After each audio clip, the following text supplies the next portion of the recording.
وَعَلَّمَهُمُ الْكِتَابَ وَالْحِکْمَةَ والحکمہ. قرآن تو یہ حکیم صاحب میں نے جو عرض کیا درست ہے. لقد من اللہ علی المؤمنین اذ بعث فیہم. حکیم صاحب کو دیں. ان کی منصب ہے، نبوت کو تو یہ منصب ہے، تعلیم کتاب کے ساتھ حکمت کی تعلیم. جب حکمت اس سے الگ کر دیں گے تو پھر وہ اس کو بالکل ایسے ہی ہے کہ جیسے اندھے کا میں لاٹھی ہے جدھر وہ گھماتا رہے گا، چلتا رہے گا.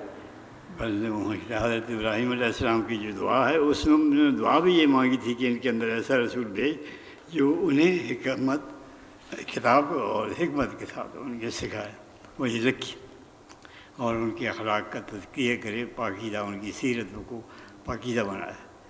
یہ جو مشن ہے نبی کریم صلی اللہ علیہ وسلم کی تھی، یہی دعا تھی، دعائے خلیل النبی مسیح حضور کی آمد کی. یہ دعا جو دعائے خلیل ہے اس میں یہ بات شامل ہے، اور اللہ تعالیٰ نے ایک نہیں دو جگہ یہ ارشاد فرمایا ہے، 3 جگہ اور یہ سورہ جمعہ میں ہے. والذی بعث فی الامیین رسولا منہم یتلو علیہم آیاتہ ویزکیہم ویعلمہم الکتاب والحکمہ وإن کانوا من قبل.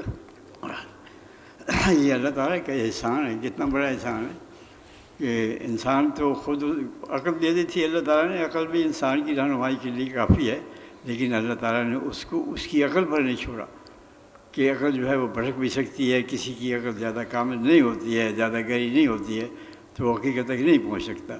اس لیے اس نے ان بندوں کو اپنے کو بھیجا انسان کی ہدایت کے لیے اور اس کی مدد کے لیے اور اس کو صحیح راہ سے معلوم کرنے، اس پہ چلنے کے لیے، جن کی کردار میں کوئی داغ نہیں تھا، جن کی امانت اور جن کی صداقت جو ہے وہ اس معاشرے میں بھی ضرور مثل تھی جو برائیوں میں ڈوبا ہوا تھا.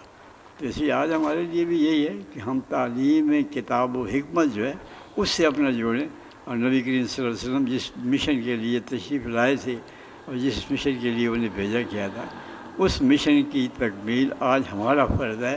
اور آج کہیں زیادہ ضرورت ہے پہلے سے، کیونکہ آج گمراہیاں جن علم و عقل کے ہتھیاروں کو ساتھ لے کے چل رہی ہیں، وہ تو آدمی کہاں آدمی تو یہ سمجھتا ہے کہ یہی علم ہے جو ان کے پاس ہے اور یہی عقل ہے جو ان کے پاس ہے.